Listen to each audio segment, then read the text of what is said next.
우리 함께 아바 아버지 찬양하도록 하겠습니다.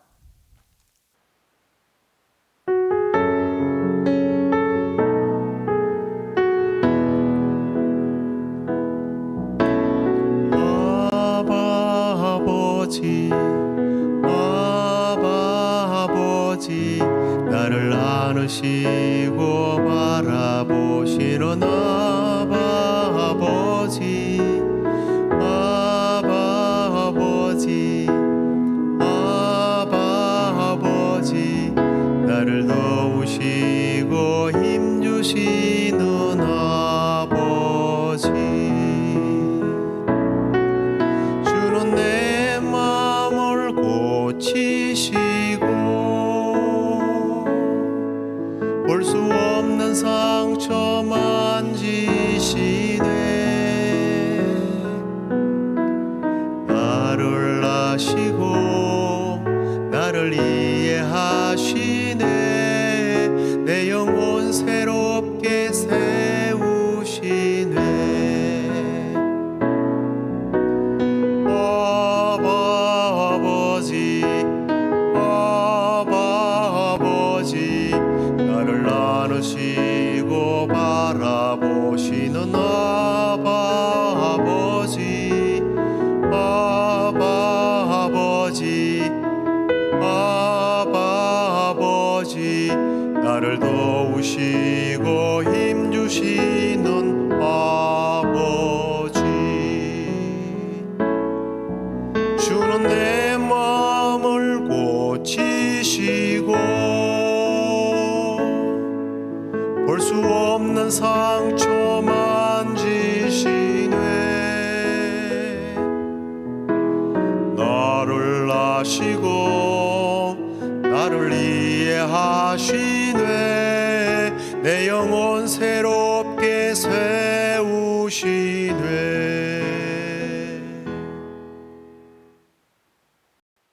사도신경으로 우리의 신앙을 고백드리겠습니다.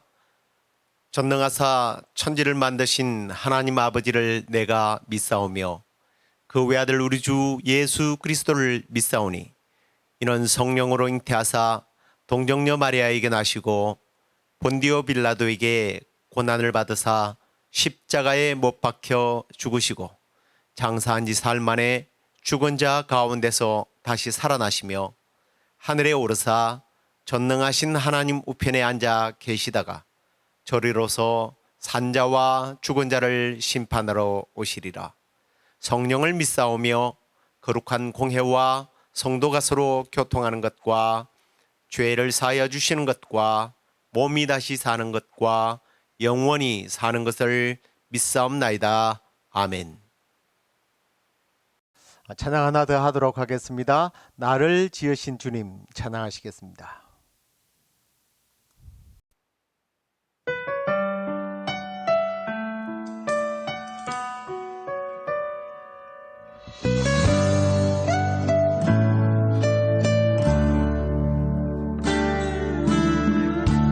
나를 지으신 주님 내 안에 계셔 처음부터 내 삶은 그의 손에 있었죠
이제 우리 하나님 말씀을 읽도록 하겠습니다. 요한복음 1장 12절 말씀입니다. 영접하는 자 곧 그 이름을 믿는 자들에게는 하나님의 자녀가 되는 권세를 주셨으니. 자, 오늘은 요리강의 23번째 시간입니다. 양자에 대한 요리 문답을 가지고 함께 말씀을 나누도록 하겠습니다. 먼저 질문, 양자됨이란 무엇인가? 양자됨이란 무엇인가? 양자됨은 하나님께서 거저 주시는 은혜의 행위로서 우리를 하나님의 자녀의 수효 가운데 들게 하시고 자녀의 모든 특권을 누리게 하는 것을 말합니다. 자, 양자는 본래 자신의 아들이나 딸이 아닌데 자기의 호적에 올려서 자식으로서의 모든 지위와 권리를 주는 것을 우리는 양자, 입양 이렇게 이야기를 합니다. 자, 하나님의 양자 된 것은 이제 하나님의 가족의 일원이 되었다는 그런 의미죠. 그래서 하나님의 자식으로서의 신분을 가졌다는 그런 의미입니다. 그러면 우리가 언제 하나님의 자녀로 입양이 되는가 하는 거죠.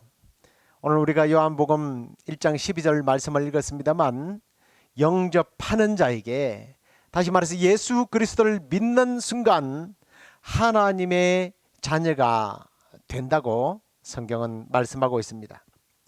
어떤 특별한 조건이나 자격을 갖춘 후에 이제 시험을 쳐서 테스트에 통과된 사람만이 가질 수 있는 특권이 아니에요. 예수 그리스도를 나의 구주로 영접하는 순간 하나님은 우리를 예수 그리스도처럼, 자신의 독생자 아들 예수 그리스도처럼 우리를 대해 주신다는 겁니다. 정말 그럴까요? 네, 이 말씀을 한번 보십시오. 너희는 다시 무서워하는 종의 영을 받지 아니하고 양자의 영을 받았으므로 우리가 아빠, 아버지라고 부르느니라. 로마서 8장 15절인데요. 예수 그리스도를 믿는 순간 바로 우리는 종의 영이 아닌 그 예수 그리스도의 영이 우리 안에 들어오는 순간 양자의 영이 우리 안에 들어가서 하나님을 아빠라고 부를 수 있다라는 것입니다. 예수 그리스도를 믿게 되면서부터 하나님의 양자로 입양이 되기 때문에 우리는 하나님을 감히 아버지라고 부를 수 있게 된 겁니다. 근데 여기 보니까 아빠 아버지라고 부르시느라고 그렇게 말하고 있어요. 지나가는 아저씨에게 혹은 친구 아버지에게 아빠라고 하면 조금 낯간지러워요. 그건 아버지죠. 근데 자녀는 아버지에게 아빠라고 부를 수 있습니다. 그런데 이것은 어떤 신분적으로만 사실은 의미를 가지는 것이 아니에요. 아니, 아무런 혜택도 없이 그저 신분만으로 하나님의 아들입니다. 글쎄요, 듣기는 좋을지 모르지만 별 의미는 없는 거예요. 그렇지 않습니까? 오늘은 우리가 그래서 하나님의 자녀가 되었을 때에 이 신분만이 아닌 우리가 누릴 수 있는 이 혜택이 뭔가, 이걸 중심해서 우리가 한번 살펴보고요. 그리고 이제 우리가 하나님의 자녀로서 우리는 어떤 의무를 하나님 앞에서 행해야 하는지, 그 두 부분을 가지고 함께 이제 좀 더 깊은 묵상으로 화요일 날 교리 문답을 나눠보도록 하겠습니다. 첫 번째는 하나님께서 그 자녀를 영원히 버리지 않는다고 하는 이 혜택을 우리가 누리게 되는 겁니다. 한 번 아들은 영원한 아들이다. 많이 듣던 얘기지요. 한 번 해병은 영원한 해병이다 라는 그런 말이 있는데요. 정말 하나님께서는 우리를 양자로 삼았을 때 우리가 그러면 잘못한 일이 있어도 버리지 않느냐 하는 겁니다. 우리가 하나님이라고 하는 대단한 신에 대한 막연한 추리를 가지고 이것을 확신하는 것은 사실은 좀 어리석은 일일 거예요. 혹은 우리가 내세우는 조건에 그분께서 그렇게 한번 해보겠다는 것도 아니에요. 결코 버리지 않고 떠나지 않겠다고 하는 그분의 강력한 약속입니다. 정말 그렇습니까? 말씀으로 그 약속을 한번 확인해 보도록 하겠습니다. 요한복음 10장 29절에 보면 그들을 주신 내 아버지는 만물보다 크시기 때문에 아무도 아버지의 손에서 빼앗을 수 없다. 이 말씀 보면요, 하나님 자신뿐만 아니라 외부의 어떤 영향, 어떤 상황 속에서도 하나님께서는 우리를 놓치지 않겠다는 겁니다. 그리고 우리가 잘 아는 말씀 히브리서 13장 5절에 보면 돈을 사랑하지 말고 있는 바를 족한 줄로 알라. 그가 친히 말씀하시기를 내가 결코 너희를 버리지 아니하고 너희를 떠나지 아니하리라. 이렇게 약속하고 있습니다. 여기 돈을 사랑하지 말고라고 하는 말씀을 보면서 제가 그런 생각이 들더라고요. 아니 돈이 많으면 얼마나 살기가 편하겠어요? 돈이 있으면 최고고 돈이 있으면 뭐든지 된다고 생각하는데 우리 믿는 성도들은 이런 말씀에 우리가 이런 말에 현혹돼서는 안 되고 결코 내가 너희를 버리지 않겠다. 우리 하나님은 어떤 상황에서도 우리를 버리지 않겠다고 하는 이 약속의 말씀을 우리가 붙들어야 할 줄로 믿습니다. 여기 말씀의 핵심이 양자 삼으신 하나님은 결코 나를 떠나지도 버리지도 그리고 뺏기지도 않는다. 이 좋으신 하나님 아버지를 나의 아버지로 모시는 것에 대해서 늘 우리는 자부심을 가져야 합니다. 그 다음에 두 번째로는 글쎄요, 이게 혜택이라고 생각한다면 목사님 오해한 겁니다 라고 생각할지 모르겠습니다. 징계가 따른다는 거예요. 양자된 자들이 잘못할 때 하나님께서 우리에게 징계하신다는 거예요. 우리가 나쁜 짓을 하더라도 하나님 아버지께서 우리와 관계를 깨지 않는다. 맞아요. 그런데 이 말씀을 보면 이 말씀을 보면서 어떤 사람들은 약간 오해하는 게 있어요. 그게 뭐냐면 하나님의 자녀가 되면 우리가 나쁜 짓을 하고 정말 삶을 엉망으로 살아도 괜찮다. 이렇게 오해하는 분들이 계세요. 그런데요, 하나님께서는 우리가 죄를 짓는 것을 원하지 않습니다. 하나님의 자녀들이 잘못하면요 어떻게 하느냐. 히브리서 12장 8절 말씀을 보십시오. 징계는 다 받는 것이거늘 너희에게 없으면 사생자여 친아들이 아니니라. 하나님은 우리가 자녀이기 때문에 잘못한 일을 범하게 되면 징계한다는 거예요. 그렇다면 이 징계는 나쁜 게 아니라 유익한 거죠. 내가 여전히 하나님의 특별한 관심의 대상이 되고 있다고 하는 증거니까 징계가 내가 하나님의 사랑을 받고 있는 증거란 말이에요. 왜 징계하시겠어요? 지난번에 한번 말씀드렸습니다. 우리 하나님은 거룩한 분이세요. 칭의 때 말씀드렸죠. 그분은 죄와 공존할 수 없는 분입니다. 그래서 그분은 죄를 찾아볼 수 없을 뿐만 아니라 천국에는 죄가 입성을 할 수 없는 곳이에요. 그렇다면 그분의 양자된 우리가 천국을 가기 전에 거룩해져야 하지 않겠습니까? 그래서 하나님께서는 내가 거룩하니 너희도 거룩하라 라고 말씀하시면서 그 거룩해지도록 하기 위하여 징계를 하신다는 거예요. 우리가 하나님의 자녀가 된 것은 의롭게 간주된 것이지 아무런 죄가 없는 하나님처럼 된다는 의미는 아니지 않습니까? 그래서 죄의 흔적, 죄의 습관, 남아있는 과거의 생활을 청산하도록 거기서 못 벗어나니까 우리는 하나님께서는 때로는 매를 드신다는 거예요. 그래서 징계를 통해서 우리가 점점 죄와 멀어지게 하시는 거예요. 죄를 싫어하게 만드는 거예요. 죄가 얼마나 무서운 것인지를 깨닫게 하는 거예요. 그래서 죄의 자리로부터 점점 멀어지게 만드는 것이 우리 하나님의 징계의 목적이라는 겁니다. 더 성화시켜 나가기 위한 하나님의 열심히 징계라는 거죠. 그렇기 때문에 한편으로 보면 우리에게 주어지는 징계마저도 감사하죠. 기뻐해야죠. 뿐만 아니라 내 잘못을 뉘우치고 통해 자복함으로써 거룩한 하나님을 닮아가는 노력이 필요하다는 것을 우리는 알아야 합니다.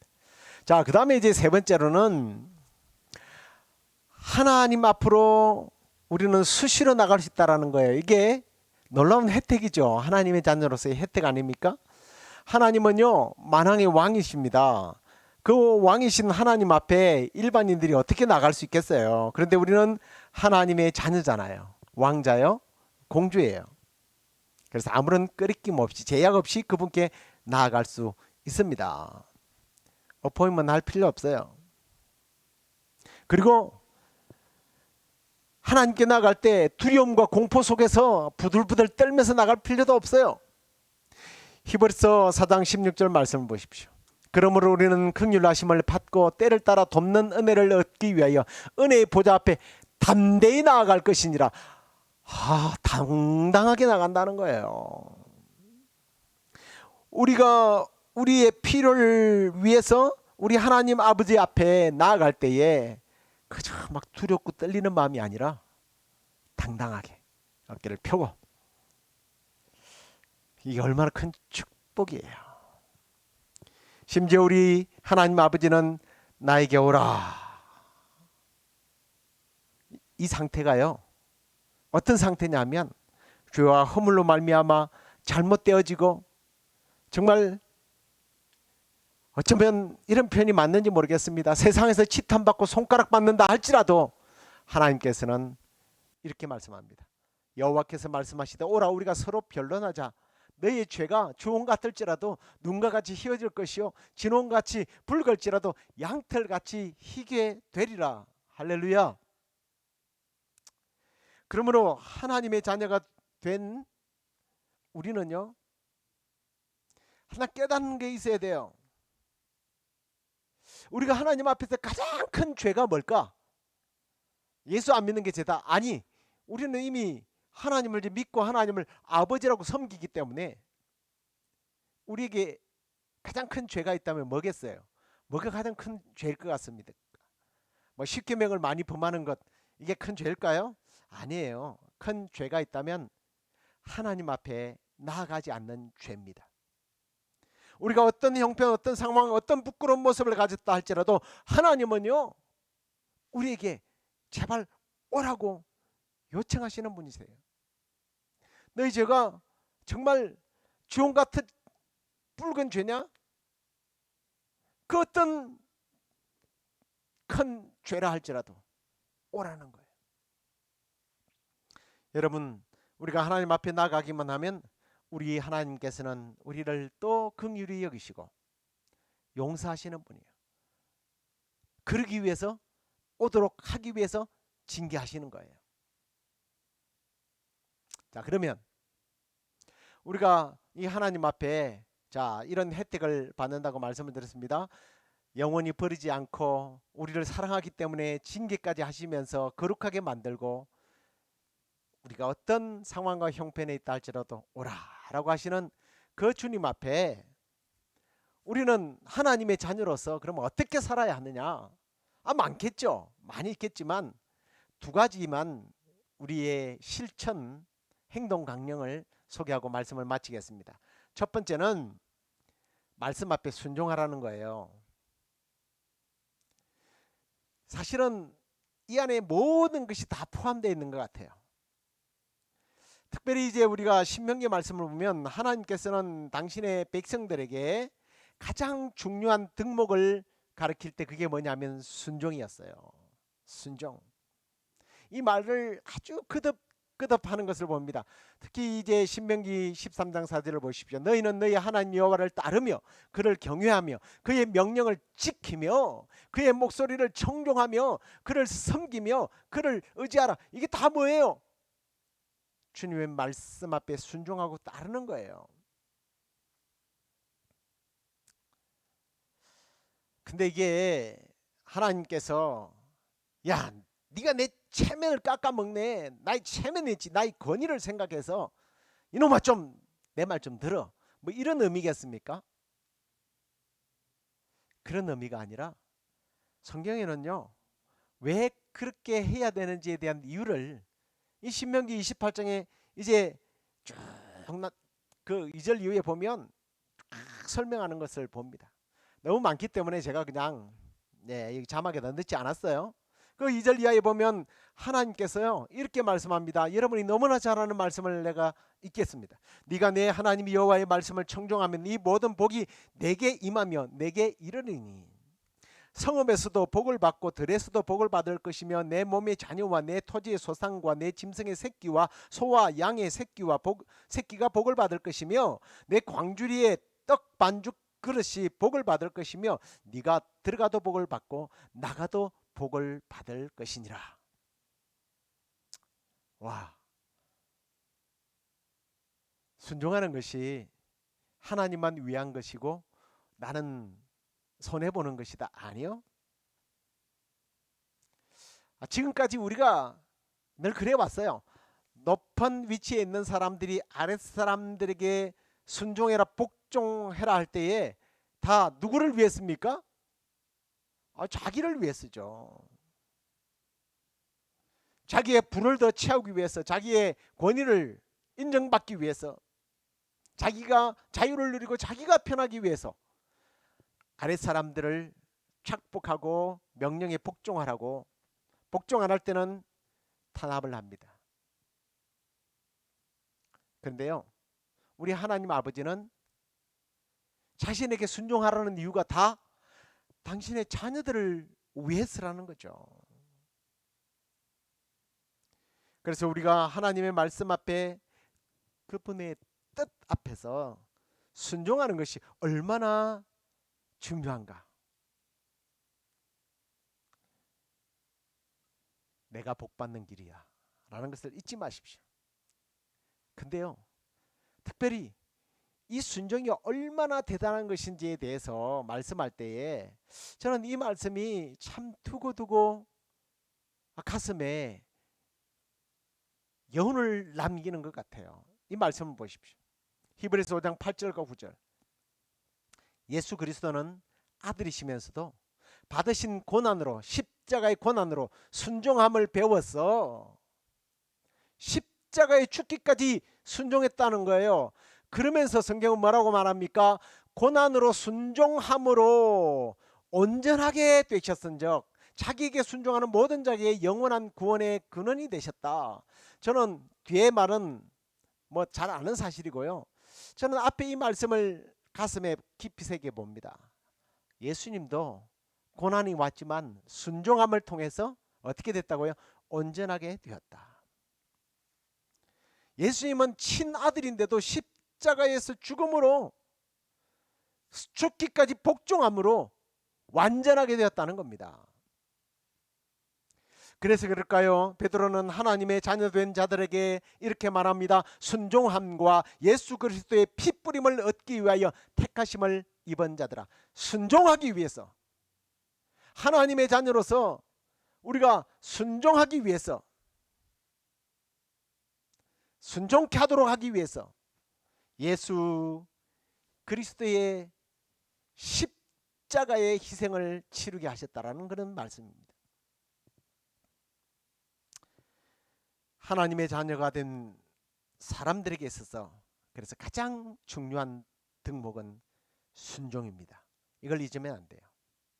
우리가 읽은 말씀, 들은 말씀, 그 말씀을 우리의 생활 속에서 늘 지키고 순종하는 자녀들이 되어서 우리 하나님께서 약속하신 그 풍성한 복들을 누리게 되기를 주의 이름으로 축원합니다.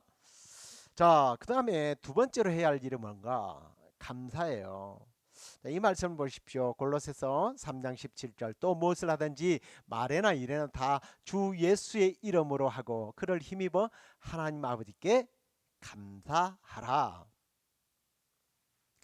어떤 상황이 우리 앞에 전개되어진다 할지라도 하나님 아버지께서 나에게 유익하게 하실 것이라는 것을 믿고 감사하자는 겁니다. 그래서 데살로니가전서 5장 18절에 보면 제가 골로새서로 되어 있는데 죄송합니다. 데살로니가전서 5장 18절입니다. 범사에 감사하라. 이는 그리스도 예수 안에서 너희를 향하신 하나님의 뜻이니라. 자, 예수 그리스도를 나의 구주로 영접하는 순간 하나님께서는 우리를 입양해 주셨어요. 당신의 자녀로 삼아 주셨습니다. 그래서 하나님이 우리의 아빠, 아버지가 되어 주셨습니다. 그 하나님과의 관계는 그 어떤 상황에서도 이제는 끊을 수 없다. 그래서 바울은 로마서 8장에서 환난이나 핍박이나 칼이나 기근이나 죽음도 심지어는 천사라 할지라도 하나님과 우리와의 맺은 관계, 아버지와 아들과 딸의 이 관계는 끊을 수 없다라고 분명하게 외치는 것을 봅니다. 물론 징계는 있을 수 있습니다. 그러나 그 징계마저도 왜? 사랑하기 때문에. 그래서 우리는 어떤 상황에서라도 그 하나님의 아버지 앞에서 우리는 그 말씀에 순종하고 그 하나님의 하시는 일들, 지금까지 일들뿐만 아니라 앞으로 되어질 일에까지 범사에 감사함으로 살아가는 저와 여러분의 남은 생애가 되기를 주의 이름으로 축복합니다. 축원합니다. 기도하겠습니다. 하나님 아버지 감사합니다. 우리가 예수 그리스도를 나의 구주로 믿는 순간 하나님께서 우리를 당신의 자녀로 삼으시고 그 어떤 상황과 환경에서도 결코 끊을 수 없는 아들과 딸의 관계를 우리에게 허락해 주시고 그 어떤 악의 권사도 빼앗을 수 없는, 뺏기지 아니하는 하나님의 이 자녀의 혜택을 누리게 하시니 감사합니다. 때로는 우리가 살아가면서 여러 가지 징계도 받지만 그것까지도 하나님께서 우리를 사랑하기 때문이요.